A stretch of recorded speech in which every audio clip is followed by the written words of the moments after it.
Remember the flower rings? Wow. No, really? Oh, hey, thank you. Hey, you paid no problem, did you hear? I know. White smoke came out a few weeks ago. You gotta know who. But we have a new vote. You got a new hair.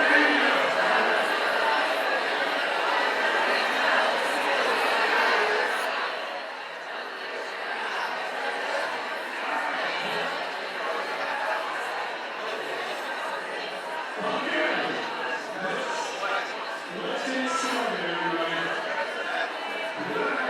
What a nice, wonderful day. And I'm glad you're all here. My name is Fulfilling Families Luncheon. I want to welcome you to our annual Fulfilling Families Luncheon. I was at our meeting yesterday with the Hotel Emergency Management, and we all had to introduce ourselves. And Travis Herzog was like chief neurologist, Travis Herzog, and Andy was chief neurologist, Andy here. And I'm like, Frank Billingsley, medical neurologist. So, I know we were in your 8817. When I showed up, how do you Super 11-1?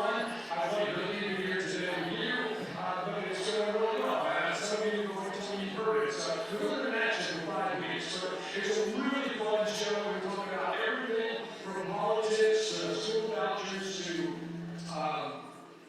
arts and literature and everything else in between. And we'll be talking about Arms Wide tomorrow. So, we have a lot going on there. 8817. In the meantime, I've been with you for the 11th year. The thing that I started the first grade, I'd be a junior. And I started thinking about that, and one of the reasons Arms Wide is here in my heart is because I was adopted.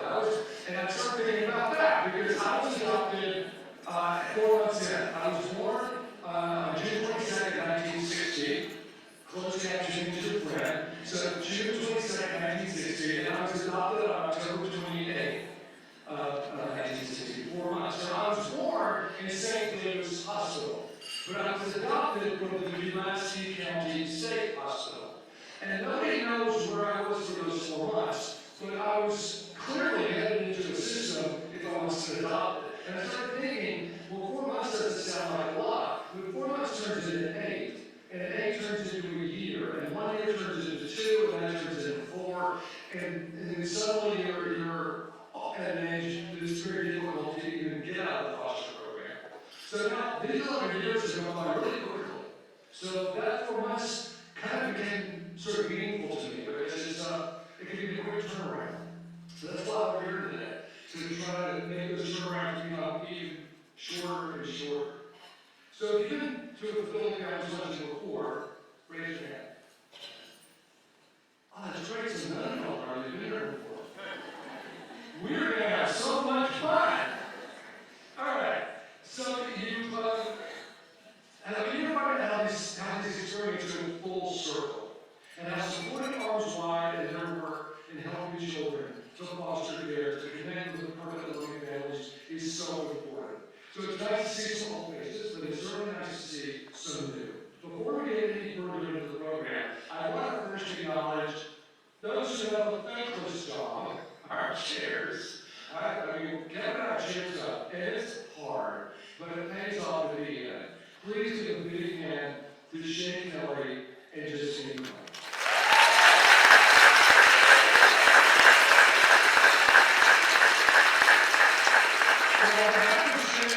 And the entire luncheon host committee, thank you all for being here today as we raise some critical funding to help Arms Wide continue their mission to transform the lives of children who need safe, permanent families. And look, so far today, before we even got in the room, we raised $140,000.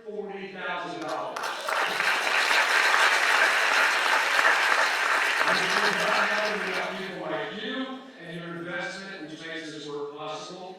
So I want to welcome our co-chairs now to take credit for a lot of that. They worked so hard. So please, Justine and Chea, you can come up and say hello to everybody. And you both look lovely.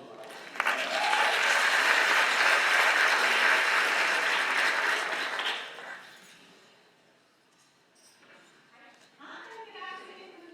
We are Justine and Chea.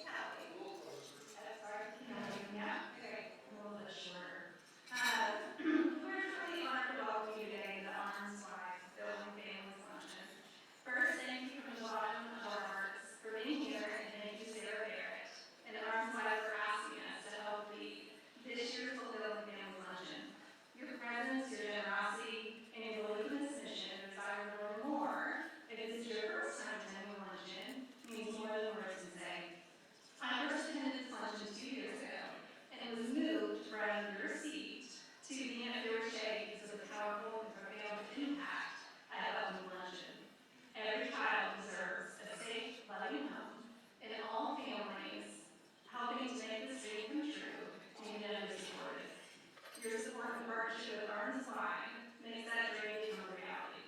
Thank you again for opening your hearts and helping us give children the future they deserve. Thank you, guys.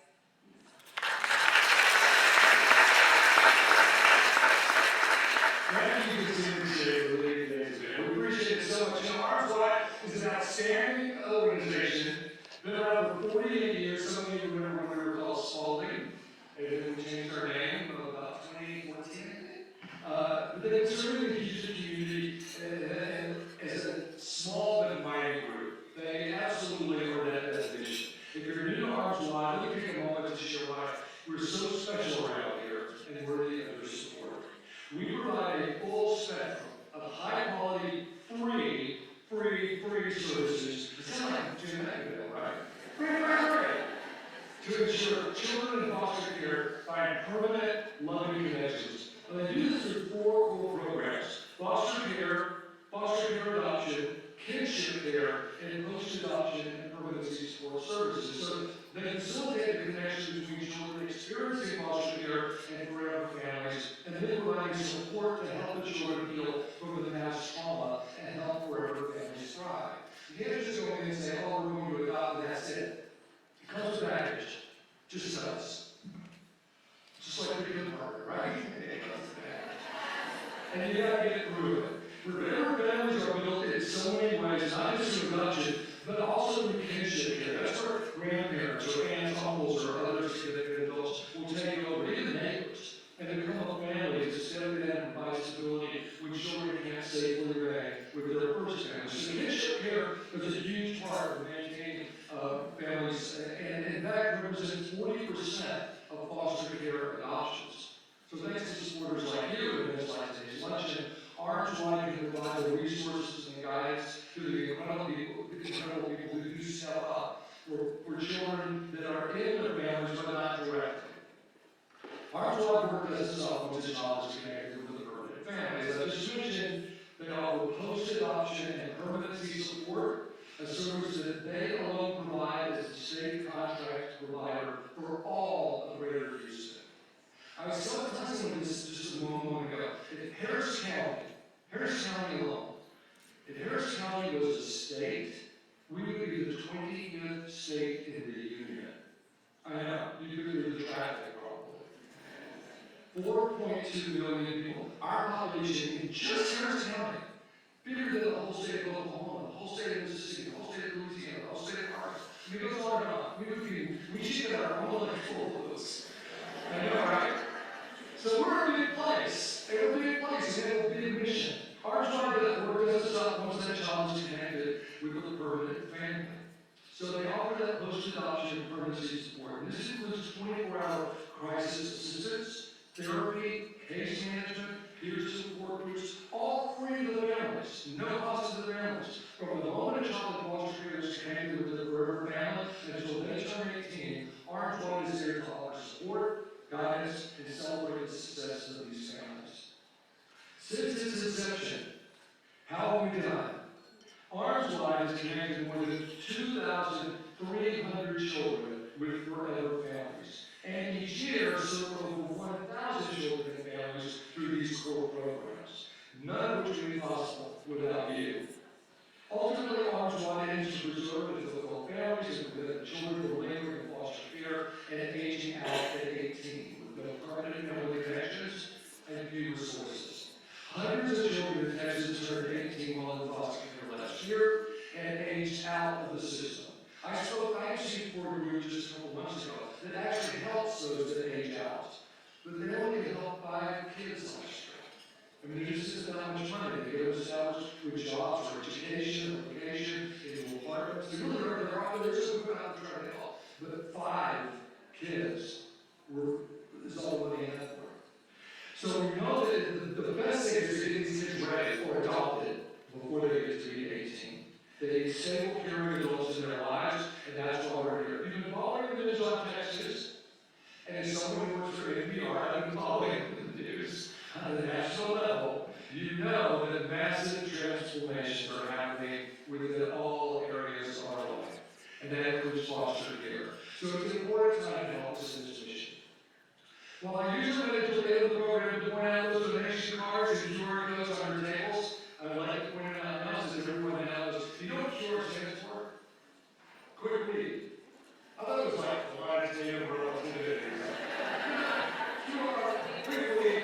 So you can use your phone to do a quick read of that scan, and you can donate. So we invite you guys to do that, maybe get it right now. Do it while you wait for your lunch. It's going to be served just momentarily. Every dollar helps. And if anyone needs extra donation, listen to this. We're going to be told today up to $25,000.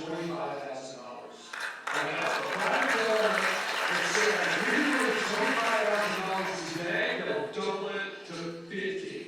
So whatever you can help us with, whether it's 50, 100, 200, 300, 400, it's considered a double. So that now looks like an action. So here's the work. With you, so we're in our blood showing up. We're doing the work every day to help as many people as possible. Today, we're going to do some powerful stories. I met both of our speakers. One is going to come from a young man named Michael Burlow, who's been with adolescents in shelters and foster homes, and has given up hope. And it's always given arms wide and connected them with the story of a family who joins them here today. We're going to hear that story after lunch. So before we break, I just want to take another moment to thank our incredible lunch chairs, Chea and Justine. Thank you so much, both of you. There's a lot of success. By the way, those flowers, $50. $50 in the middle of your table, and you've probably forgotten it's Mother's Day. And you can have your Mother's Day, or take a little ceremony as a Mother's Day. Just saying. It takes so much generosity for individuals to take on the role of chairperson. So thank you, Chea and Justine. I recognize the powerful support of the Luncheon Host Committee. Thank you again, and last but certainly not least, and this is almost every year that I do here, Ruth is joining the cell up. They sponsor this lunch. And so many of these tables, it's automatically $70 or $80 a plate before you even get in the room. And your ticket goes to that plate line. I've been there. And it gets more and more every year. And they have sponsored this lunch and underwritten the cost of today's meals, ensuring that 100% of your gifts go directly to our flag. So none of your tickets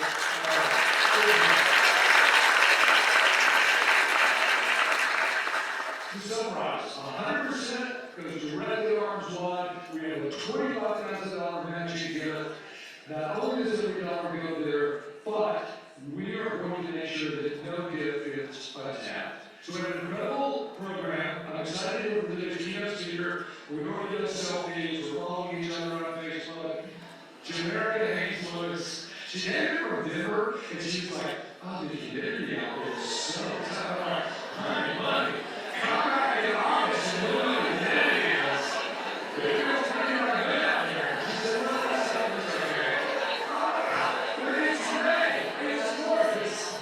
But Jamerika this year, her experience is going out with the foster care, and soon on the last thing that the thing is supported foster. So she has a great story. We'll share more about Jamerika, and we'll meet Michael, and we have a great lunch. So let's pray. I'll be back in about 15 or 20 minutes. Enjoy your lunch.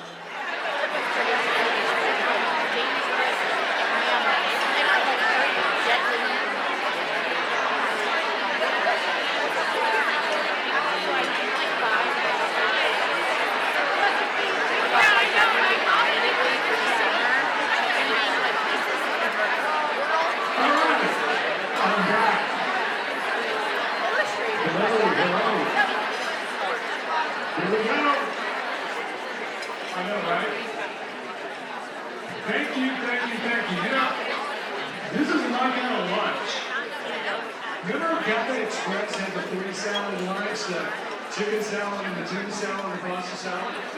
I miss that. So this is perfect.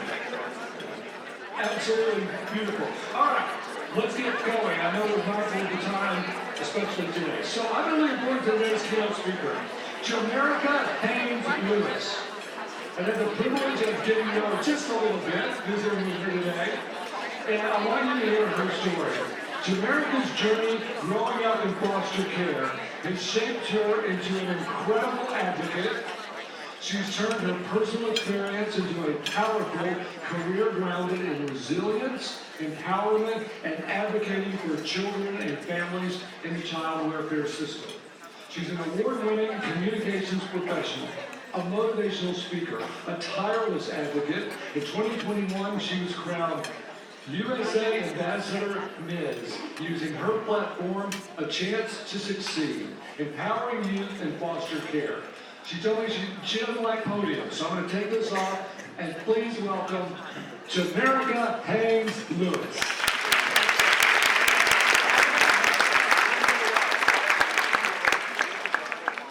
How y'all doing today? Good, awesome. I just wanted to say thank you to the committee for bringing me here to Houston, and thank you, Frank, for introducing me. This is my first time in Houston. I've actually been to Texas a few times. I've been to Dallas for work, and some years ago, I was in Longview for a family reunion.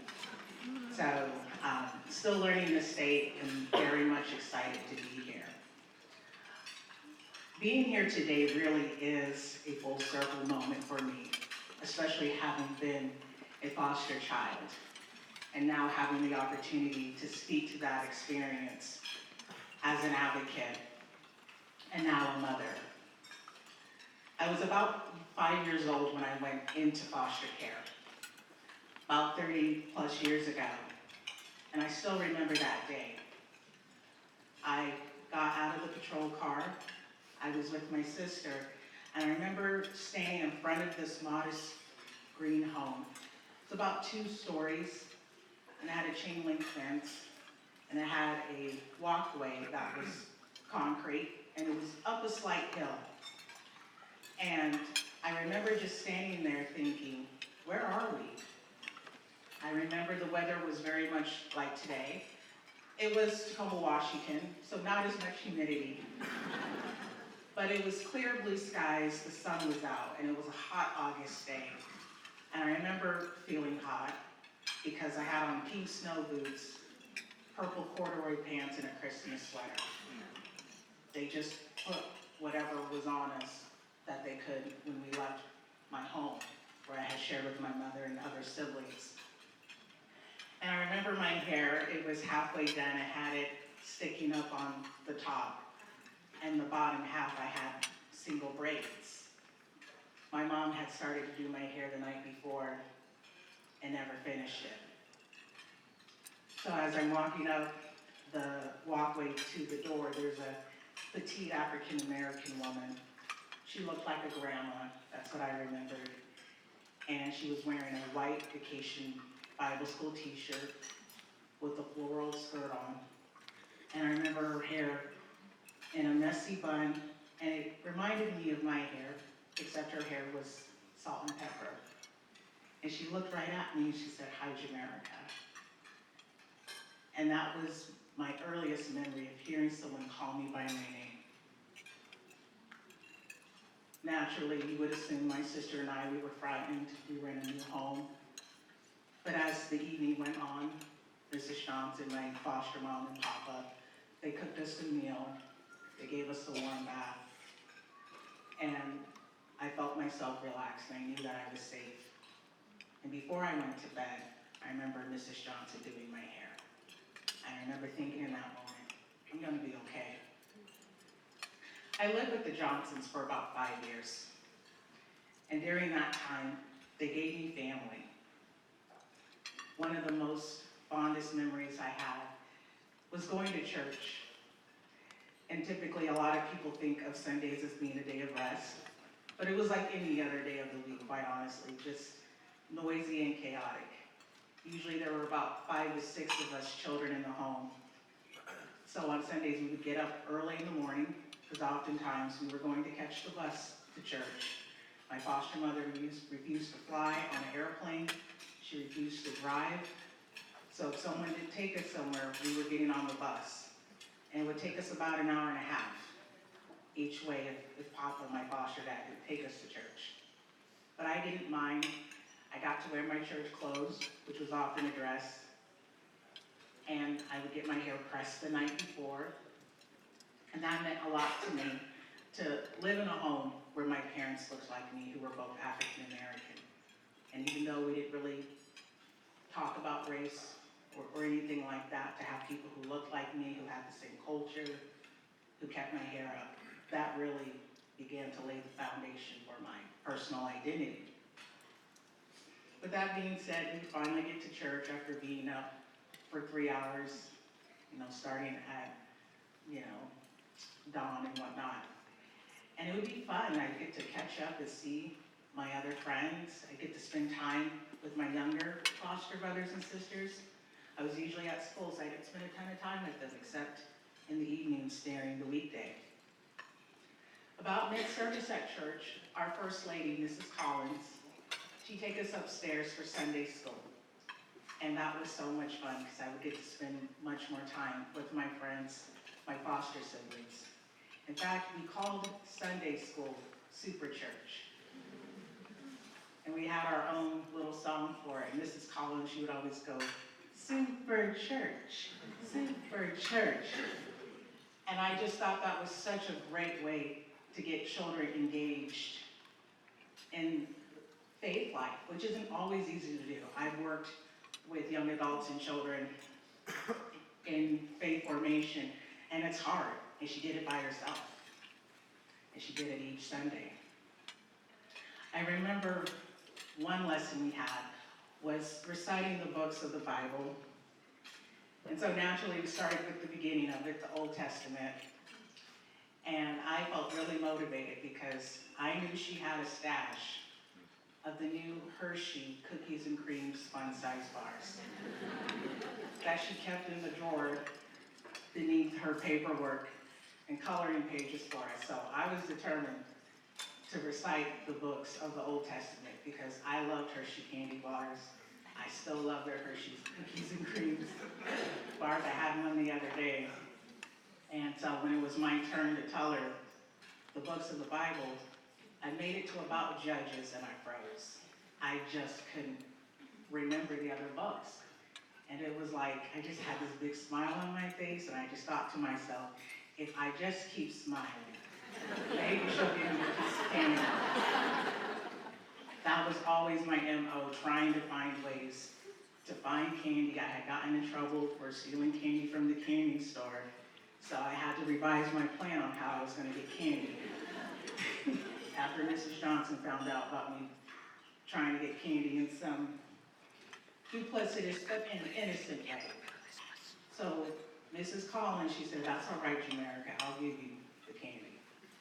And even though it's a pretty lighthearted moment, it just made me feel seen. It made me feel like I didn't have to earn love, acknowledgement, that I was just valued for being there. Going forward from that moment, I found myself really tuning into lessons at Sunday school, Super Church. One Sunday, we got to learn about the story of David and Goliath. And I was just mesmerized. I was about 7 years old. And I remember hearing about David and him going to fight this giant. And also, too, learning about the trials and tribulations he faced in his life before becoming king.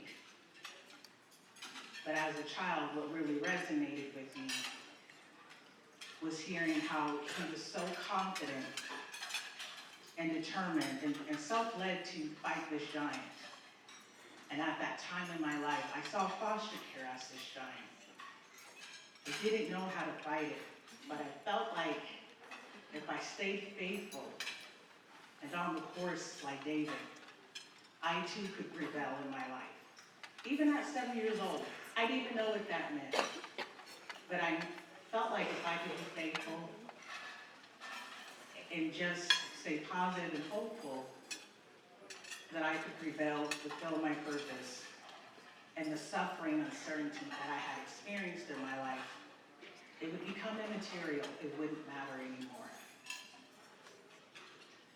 And as I became a teenager, a young adult, and even as a mother, that story has always stayed close to me as a foundation for remaining courageous, perseverant, and it's touched me so much. Actually, my son's middle name is David.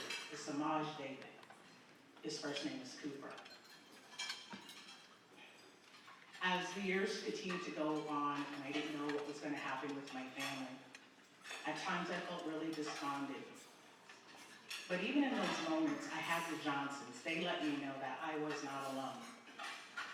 We spent time together, going to church, eating meals together.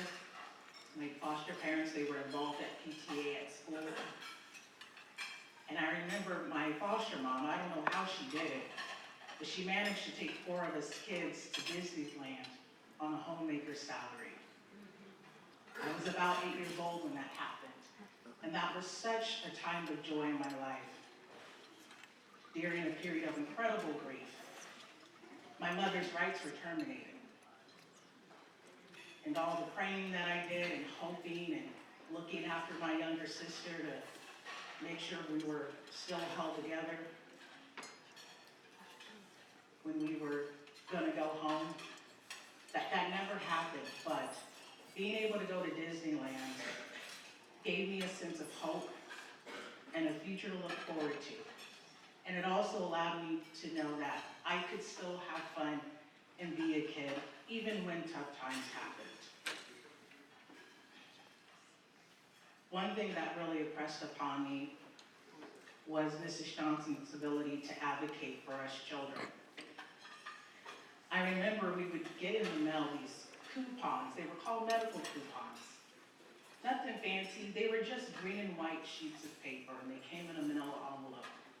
And as strange as it sounds, I was really excited about that. They were coupons the Department of Social Health and Services in Washington State would administer. I believe now they put everything on a card. But nonetheless, you would take those cards to your dentist appointments, your doctor's appointments. And for me, getting that mail, it was exciting. It meant like I got to participate in the world. I got to go out into the world with my name on something that I got to use. And my foster mom was able to explain to me that we use those coupons for those types of appointments. But what I didn't realize was in that moment, she was also teaching me that I was worthy of care. And in turn, how to care for myself and later advocate, especially with me becoming a mother now. Apart from taking us to our appointments, she also worked with a number of service providers. There's just so many people I could name. I mean, whether it was my social worker, my speech therapist, even if it was going to a respite foster parent's home, knowing that even with all the children that she had still being alive and a member of the community, she made time to make sure that we had what we needed. I didn't speak until I was 4 years old. I just was delayed in that matter. You would never know. I've gone on to work as a broadcast journalist and reporter. I was sharing that with Frank. We have that commonality. I work as a communications manager. So I'm talking and speaking all day long. But you would have never known that if you met me at 4 years old. So that's why it was so powerful when someone called me my name, because it wasn't just the ability to speak, but to also hear someone refer to me in language and not just be simply sitting in existence as I was before I went into foster care. I actually tell people sometimes the day I went into foster care was the day that my life started. Sometimes when I'm out in public, I may run into my guardian ad litem, social worker, even a therapist. And I'll go and just chat with them. Nothing serious. There's been a few times where I've said thank you. And to me, that's just a testament to being there for children and families. Even as the years pass, to know that you've made that impact in someone's life. Knowing that that is what happens when we come together and collaborate. I think especially in child welfare, it's really easy to think that someone has to be the hero or the villain, and it doesn't have to be that way, right? And so to be able to still be able to connect with members of my biological family, members of my foster family, to be able to have those connections, it really shows the power of community. And that's why I firmly believe, that's why we need to stand behind and support organizations like Arms Wide. Day in and day out, they are building the bridge between services and children and families. And that happens because they show up. But we also have to show up too, because at the end of the day, we do need each other. No one does this work alone.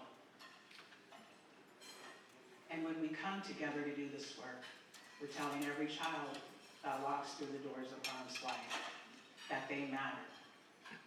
We're telling a foster parent, an adoptive parent, that they're not alone and that they don't have to do this work by themselves. So I just want to say thank you for seeing children like me. Because of that, I know for a fact I am the mother, professional, friend, daughter, sister, whoever I am to whoever. I am the woman that I am today because people like you showed up. So just know who you are giving today. You're doing so that children and families know that they're not alone and that you are there with them every step of the way. Thank you.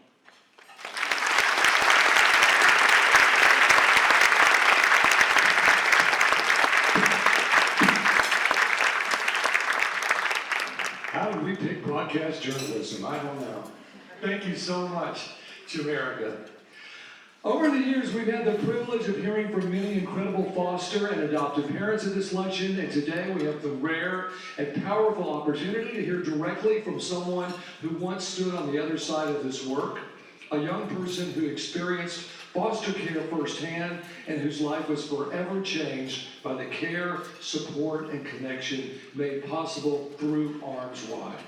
Michael Merlot's story is one of resilience, hope, and the transformational power of family. He is living proof of why this work matters and why your support today is so important. Please join me in giving a warm welcome to Michael Merlot.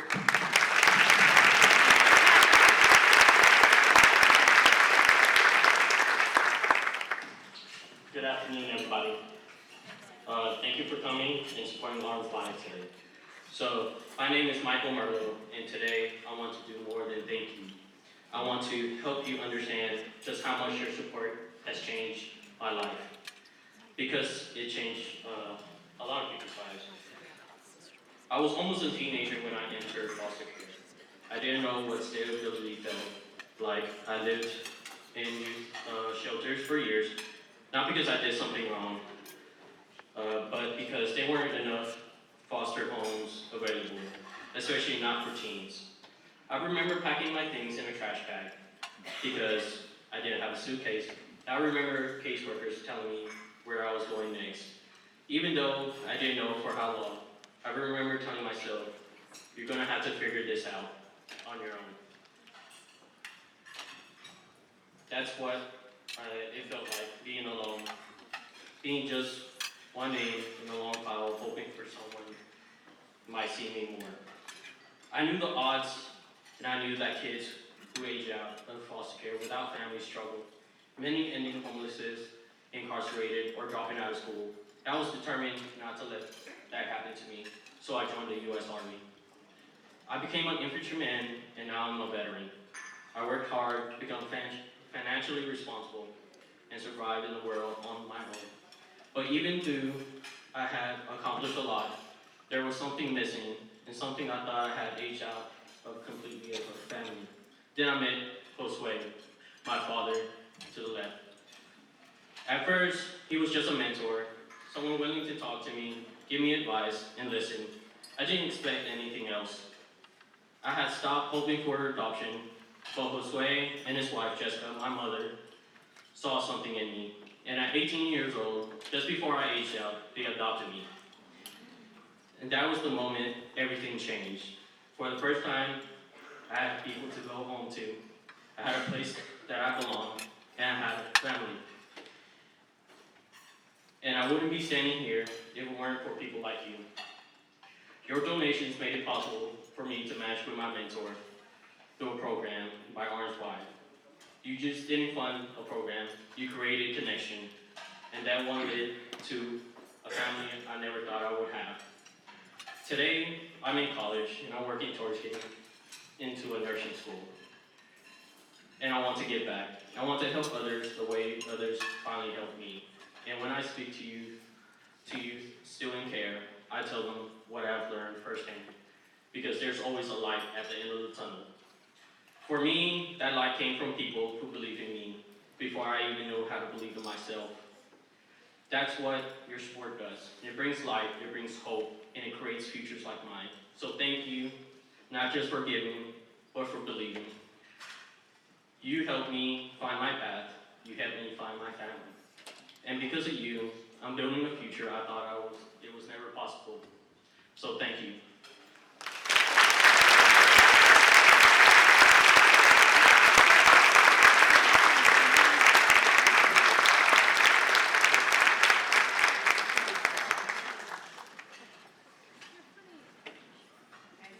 Bear with me here, I'm working with half of a torso here. Thank you, Michael. It was so wonderful to hear from you, and I'm so glad you and your family were here to join us today, so really appreciate your remarks. My name is Whitney Cox. I'm chairman of the board of Arms Wide. This is my first year being the chair, and I'm happy to be here. I've been with the organization now for, I guess, over 5 years. I see a lot of familiar faces. I have not spoken to a lot of you, but I see you. I've seen you at all of the luncheons I've been at, and I want to thank you for showing up year after year because it really means a lot to the organization, and it's because of you that we're here. And for all the new faces, welcome, and thank you too. I don't know what brings each person here. I'm obviously here as the chair of the board, but if you want to take it further back, I'm actually here because of one person, and she's here today too. So if you'll give me this little personal moment, I want to thank my mom. My mom put me on the path to be here. I grew up in a house with this woman, a force of a woman, who tirelessly pursued finding forever families for children in the child welfare system. She taught me the importance of kids having caring adults in their lives and celebrating families however they are formed. My family consists of just not the family that I was born into, but a lot of kids that my mom helped find forever families, and they count her part of their forever family, and so me as well. So on a personal note, thank you, Mom. Speaking of individuals that are forced to be reckoned with, that have endless passion and energy, that serve as an example of powerful and positive leadership, that inspire me, and that make a difference in so many kids' lives, that they're undoubtedly shaping the world for the better. I want to end my remarks by introducing the President and CEO of Arms Wide, Jamerika Haynes-Lewis. Jawana just celebrated 5 years as CEO of Arms Wide, but she's been in child welfare for 30 years, maybe longer, and helped Arms Wide grow and navigate a lot of change in her 5 years here. She has a genuine love for people and a passion for serving others. Arms Wide aim to preserve and fulfill families is at the heart of everything Jawana and the organization do. So please join me in welcoming Jawana to the stage.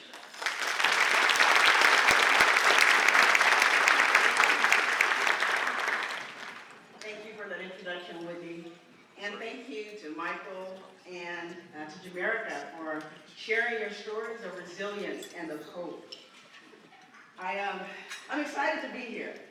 And I just want to say good afternoon to everybody and thank you for being here. And as I look around the room, I see so many faces. Faces of people who have championed our mission, opened their hearts to children in need, and understand that family is the foundation on which strong communities are built. Thank you for showing up today and standing with Arms Wide. Whitney just mentioned it's been 5 years. It's hard to believe that it's been 5 years already since I began my journey here at Arms Wide. You know, in that time, we've witnessed some sweeping changes throughout the state and in the Texas child welfare landscape. Some of them, the most transformational that our state has ever seen in the past 30 years. And I can say that because that's just about how long I've been working in this particular landscape. And so today I want to share a few of those shifts with you and how Arms Wide is not only adapting, but leading the way. First of all, Texas has adopted a new, more personalized approach to foster care called the Texas Center Child Care Model. We affectionately call it T3C. This model prioritizes trauma-informed care practices, individualized care plans, and better long-term outcomes for children experiencing foster care. But it also requires significant investment in training, enhanced therapeutic services, and more intensive case management, all of which stretch already limited budgets.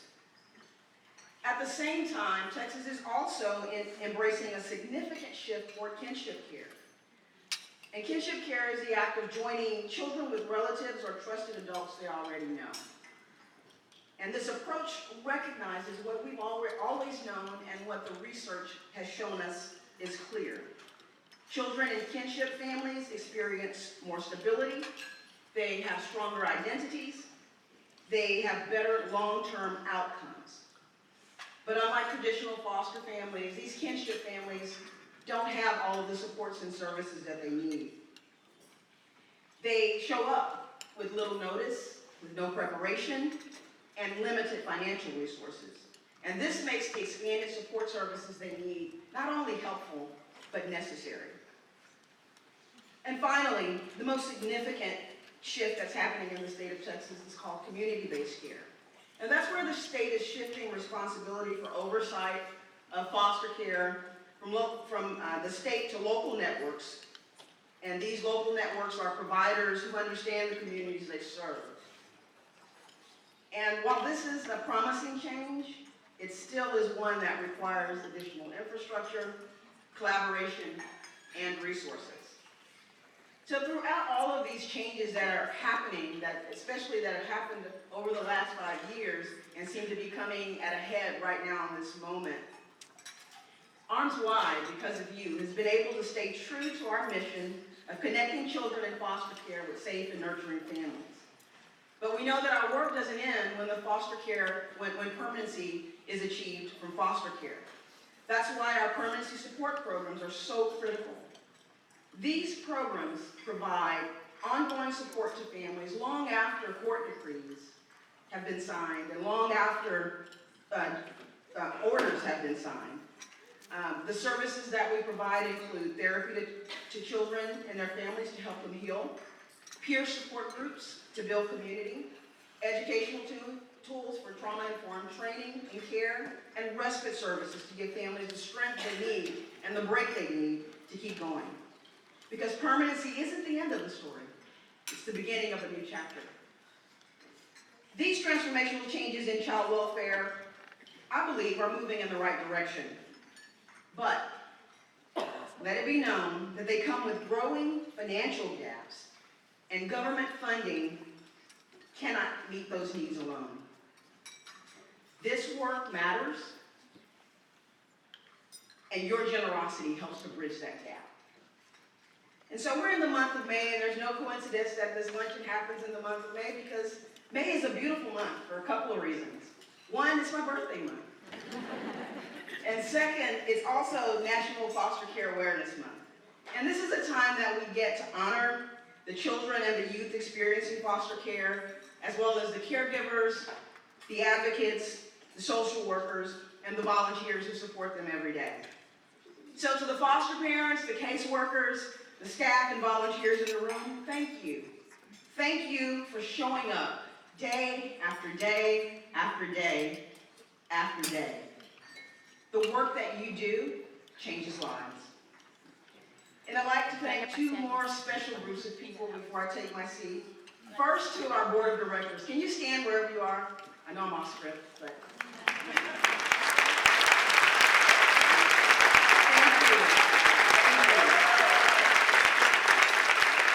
These group of folks do so much to help shape the vision and provide thought leadership in Arms Wide, and I appreciate you for your investment of time to Arms Wide and the community. And the second group of folks that I'd like to thank is our incredible staff. Can you stand up? These are the folks who make it happen. They're the ones who show up in homes, they show up in schools, they show up in the community, and they do this hard, what I call hard work. They're the ones on the front lines who make our mission happen, and their passion powers our mission. Thank you guys. Thank you for being here today. And to all of you in the room, thank you for believing in what we do. It's your gifts, your voice, and your presence that allows Arms Wide to fulfill our promise to children. And finally, as if we couldn't thank them enough, we want to thank two more phenomenal luncheon co-chairs, Chea Kelly and Justine Klinke. Thank you so much.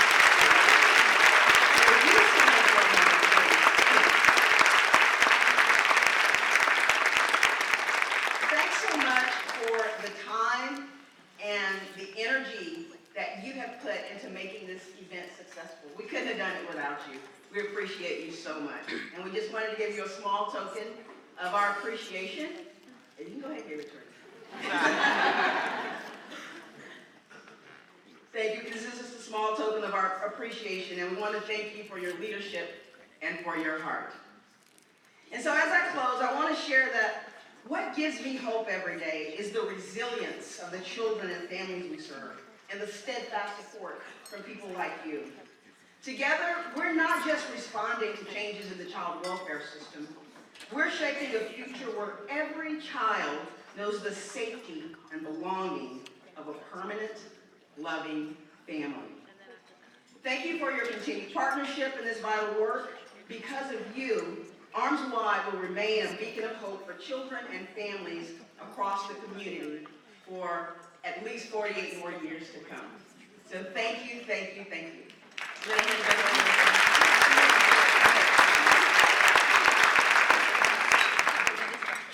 All right, thank you, Duana. Let's button this up a bit. As you've heard, this is an amazing organization. It has a big mission and a small budget and a small group of people doing the work.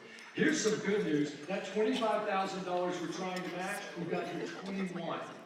I know, we're 4,000. There are QR codes, donor cards, you can go online, or you can give us, if you can write us a check, you can give us cash if you have it in your trunk, we'll take it. 90% of Arms Wide's annual budget goes to the programs you've heard about today. Another big thanks to Ruth and Anthony Casella. They have underwritten this lunch 100%. HEB, if you're jealous of our chairs flowers, you can have your own. Well, maybe I buy them at $50, they're at the end of your table. A great Mother's Day gift. So I encourage you to do that. We're reaching the conclusion here. A big thank you again to Jamerika Haynes-Lewis and Michael Merlo and Michael's family for being here today. And guess what? We have an American punk from Chicago. You're kidding me. What? They picked me out, Leo. Punk Leo from Chicago. I can't wait till he meets Donald Trump. Have a good